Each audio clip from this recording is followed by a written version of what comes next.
प्रिय छात्र छात्राओं, आज हम ब्रिटिश संविधान में ब्रिटिश न्याय व्यवस्था के संदर्भ में थोड़ी चर्चा करेंगे कि ब्रिटेन की न्याय व्यवस्था कैसी है और इसकी क्या क्या विशेषताएं हमें देखने को मिलती हैं। ब्रिटिश न्याय व्यवस्था में जो वहाँ का ढांचा है उसके बारे में सर्वोच्च न्यायालय, विभिन्न न्यायालय, इसके बारे में हम चर्चा कर चुके हैं। आज हम सिर्फ ब्रिटिश न्याय व्यवस्था में उसकी क्या विशेषताएं हैं इसके बारे में थोड़ी सी चर्चा करेंगे। किसी भी शासन व्यवस्था की कुशलता को आंकने की सबसे बड़ी कसौटी क्या होती है? वहाँ की न्याय व्यवस्था होती है कि जितनी अच्छी न्याय व्यवस्था होगी उतनी ही शासन व्यवस्था कुशल मानी जाएगी।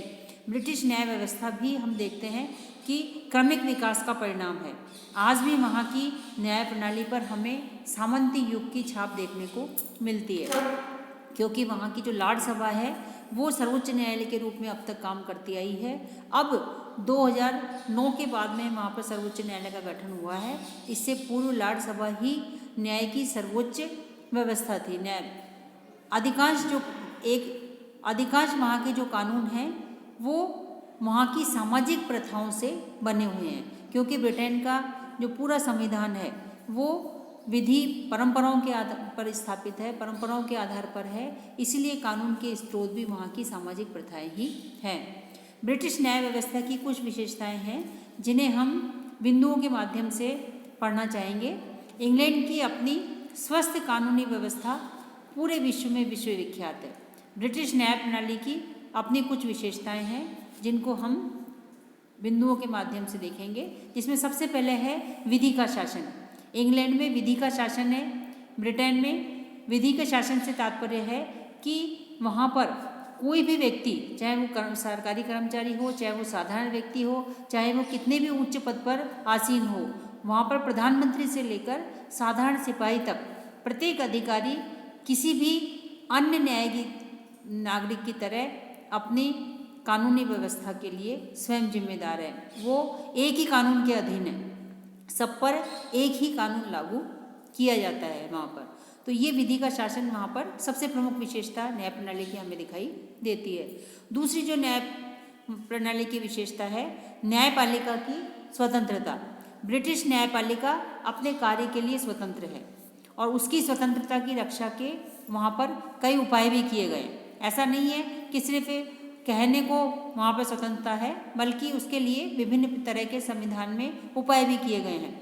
जैसे कि न्यायाधीशों की नियुक्ति वहाँ पर सम्राट के द्वारा की जाती है।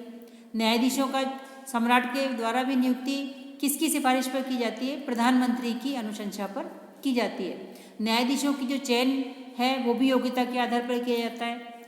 उनकी नियुक्ति दलों के आधार पर, दलबंदी से परे होती है। अधिकांश जो न्यायाधीश होते हैं वो अनुभवी होते हैं। उनकी पद की जो अवधि है वो बिल्कुल सुरक्षित रहती है। उनकी नियुक्ति जीवन पर्यंत के लिए की जाती है। हालांकि 70 वर्ष की आयु निर्धारित है वहाँ पर कि न्यायाधीशों की आयु 70 वर्ष होती है, लेकिन वो जीवन पर्यंत भी कार्य कर सकते हैं। और अपने पद पर वो कब तक बने रह सकते हैं? जब तक वो अच्छा आचरण करते हैं तब तक वो अपने पद पर बने रह सकते हैं। कार्यपालिका उन्हें अपनी इच्छानुसार अपने पद से हटा नहीं सकती। केवल उसे तभी हटाया जा सकता है जब संसद के दो सदन इस संबंध में सिफारिश करें तो उनको हटाया जा सकता है, अन्यथा उनको हटाया नहीं जा सकता। न्यायाधीशों को जो पर्याप्त वेतन दिया जाता है ताकि वे रिश्वत के लोभ से मुक्त रहें। उनके कार्यकाल और सेवा की शर्तियों में, उनके कार्यकाल में सेवा की जो शर्तें होती है उनमें किसी तरह का कोई परिवर्तन नहीं किया जा सकता उनके। तो ये जो उनके सारी उनको सुविधाएं प्रदान की गई हैं ताकि वो भयमुक्त होकर अपना कार्य कर सकें, निस्वार्थ भाव से, निर्भीकता से और निष्पक्षता से वो अपना काम कर सके। एक ब्रिटेन की न्याय व्यवस्था की जो तीसरी विशेषता है वो जूरी प्रथा है कि ब्रिटिश न्याय प्रणाली में प्रमुख विशेषता वहाँ की जूरी प्रणाली है। जूरी प्रणाली का तात्पर्य है कि न्याय व्यवस्था में साधारण नागरिकों को भी शामिल किया जाता है। जूरी के सदस्य अपने अनुभव और ज्ञान के आधार पर ये निर्णय करते हैं कि अपराधी दोषी है या नहीं। जूरियों का प्रयोग फौजदारी और दीवानी दोनों मामलों में वहाँ पर किया जाता है। जूरी की व्यवस्था से न्याय की जो निष्पक्षता है वो और ज़्यादा बढ़ती है, क्योंकि जूरी के जो सदस्य हैं वो कार्यपालिका, न्यायपालिका व्यवस्थापिका सबसे स्वतंत्र रहते हैं और वे अपने विवेक के अनुसार निर्णय करते हैं। इसलिए वहाँ पर जूरी पद्धति से न्याय की ज़्यादा उम्मीद की जा सकती है। चौथी विशेषता न्याय प्रणाली की है संसद की सर्वोच्चता, कि इंग्लैंड में न्याय व्यवस्था भले ही कितनी ही निष्पक्ष हो, लेकिन फिर भी वहाँ पर संसद की सर्वोच्चता का सिद्धांत है। संसद सर्वोच्च है। अमेरिका और भारत की तरह वहाँ की जो न्यायपालिका है वो व्यवस्थापिका द्वारा पारित कानूनों का न्यायिक पुनरावलोकन नहीं कर सकती। एक महत्वपूर्ण शक्ति है न्यायिक पुनरावलोकन, न्यायिक समीक्षा नहीं कर सकती, क्योंकि वहाँ पर जो संसद किसी भी कानून को बनाती है तो न्यायालय में उसको चुनौती नहीं दी जा सकती। और एक और विशेषता है असंहिताबद्ध कानून, कि ब्रिटिश कानून और न्याय प्रणाली में अधिकांश भाग क्या है, संहिताबद्ध नहीं है। वहाँ की न्याय प्रणाली में कॉमन लॉ स्वाभाविक न्यायालय, क्योंकि वहाँ पर कानून का स्रोत क्या है, विभिन्न परंपराएं हैं। तो ऐसी स्थिति में जो परंपराएं जैसे जैसे स्थापित होती गई तो उनको संहिताबद्ध करने का प्रयास नहीं किया गया। वो वैसे ही परंपरा अपनी उपयोगिता के आधार पर प्रयोग में आती रही। लेकिन इंग्लैंड में इसका तात्पर्य ये नहीं है कि वहाँ पर संहिताबद्ध कानून का अस्तित्व बिल्कुल ही नहीं है, ऐसा बिल्कुल नहीं है। संसद द्वारा पारित अधिनियम जो हैं वो संहिताबद्ध कानून की श्रेणी में हम उनको रख सकते हैं। और असंहिताबद्ध होने का तात्पर्य ये भी नहीं है कि वहाँ के नागरिक ज़्यादा स्वतंत्रताओं का उपभोग नहीं करते, बल्कि वहाँ के नागरिक भी उतनी ही स्वतंत्रताओं का, नागरिक अधिकारों का उपभोग करते हैं जितने अन्य देशों में करते हैं।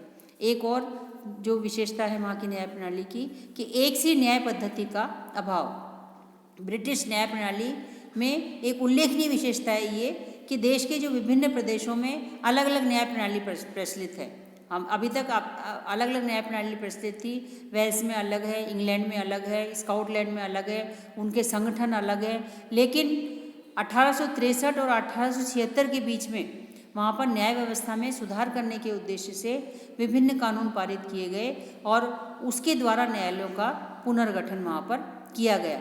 अब स्थिति यह है वहाँ पर कि देश के समस्त न्यायालयों को एक सूत्र में बांधने का वहाँ पर प्रयास किया गया है।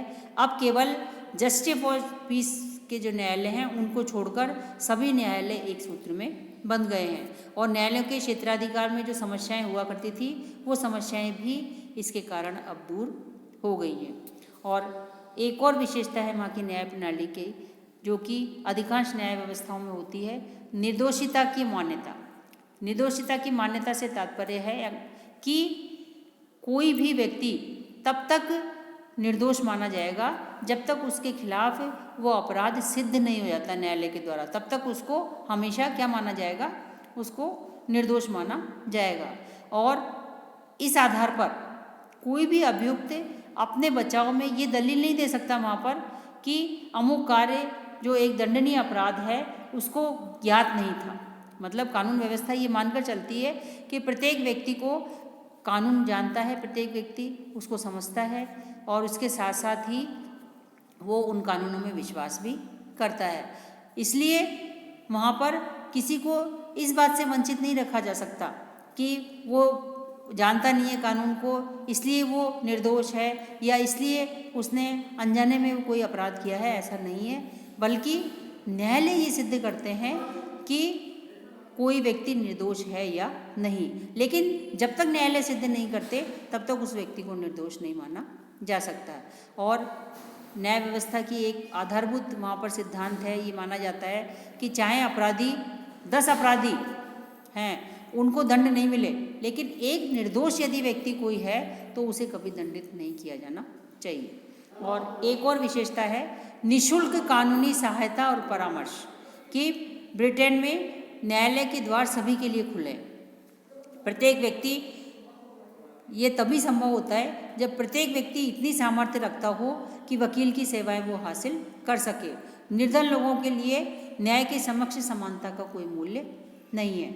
इसलिए वहाँ पर 1949 में एक अधिनियम के द्वारा ये व्यवस्था की गई कि गरीब लोग निःशुल्क मामूली शुल्क देकर वहाँ के वकीलों की सेवाएं प्राप्त कर सकते हैं। कानूनी सहायता योजना है वहाँ पर चल रही है, जिसके अंतर्गत प्रत्येक गरीब व्यक्ति यदि उसे कानूनी सहायता की ज़रूरत है तो वो कानूनी सहायता प्राप्त निःशुल्क रूप से प्राप्त कर सकता है। एक और विशेषता है वकीलों की द्वैध व्यवस्था। ब्रिटिश न्याय व्यवस्था में वकीलों की द्वैध व्यवस्था है। द्वैध व्यवस्था का तात्पर्य है कि दो तरह के वहाँ पर क्या हैं, वकील हैं। एक तो अधिवक्ता, एक को तो अधिवक्ताओं की श्रेणी में हम रख सकते हैं जिन्हें सॉलिसिटर भी कहा जाता है, और द्वितीय श्रेणी में हम किसको रख सकते हैं, बैरिस्टर को रख सकते हैं। ये सॉलिसिटर जो होते हैं ये विषयों को न्यायालय में उपस्थित करते हैं, वादी के पक्ष में तर्क प्रस्तुत करते हैं। ये खुद न्यायालय की प्रक्रिया में भाग नहीं लेते, लेकिन सॉलिसिटर सारा दिन अपनी मेज़ पर बैठकर काम करते हैं, पत्र लिखते हैं, लेकिन ये काम किसके द्वारा किया जाता है, बैरिस्टर के द्वारा किया जाता है कि वो न्यायालय में उपस्थित होकर जब भी कोर्ट उसे बुलाए तब वो न्यायालय में उपस्थित होकर न्याय प्रक्रिया में भाग ले। तो दोहरी व्यवस्था हमें वहाँ पर देखने को मिलती है, एक जो कि कानूनी पक्ष पर पूरी तरह विचार करते हैं और दूसरे उसको न्यायालय में प्रस्तुत करते हैं। और एक और विशेषता है न्याय व्यवस्था का वर्गीय सुझाव। वर्गीय सुझाव से तात्पर्य है कि उच्च मध्यम वर्गीय जो अधिकांश जो बैरिस्टर होते हैं, अधिकांश जो वकील होते हैं वो उच्च मध्यम वर्गीय से चुने जाते हैं। ये व्यक्ति ऐसे होते हैं जो पब्लिक स्कूलों में नहीं पढ़े होते, जिन्होंने कभी ये नहीं जाना कि भूख और गरीबी क्या चीज़ होती है। वो सिर्फ ये जानते हैं कि अच्छी जीवन शैली उनके जीवन का आधार होती है, तो वो इस दर्द को नहीं समझ सकते जो गरीब भुगतते हैं। गरीबों क्योंकि कभी ऐसी स्थिति में रहे ही नहीं। लेकिन ब्रिटिश न्याय प्रणाली में कानून की व्यवस्था इस आधार पर की गई है कि किसी की निजी संपत्ति को कोई आंच नहीं आए वहाँ पर। तो ये कुछ विशेषताएं हैं जो ब्रिटिश न्याय प्रणाली में हमें दिखाई देती है। धन्यवाद।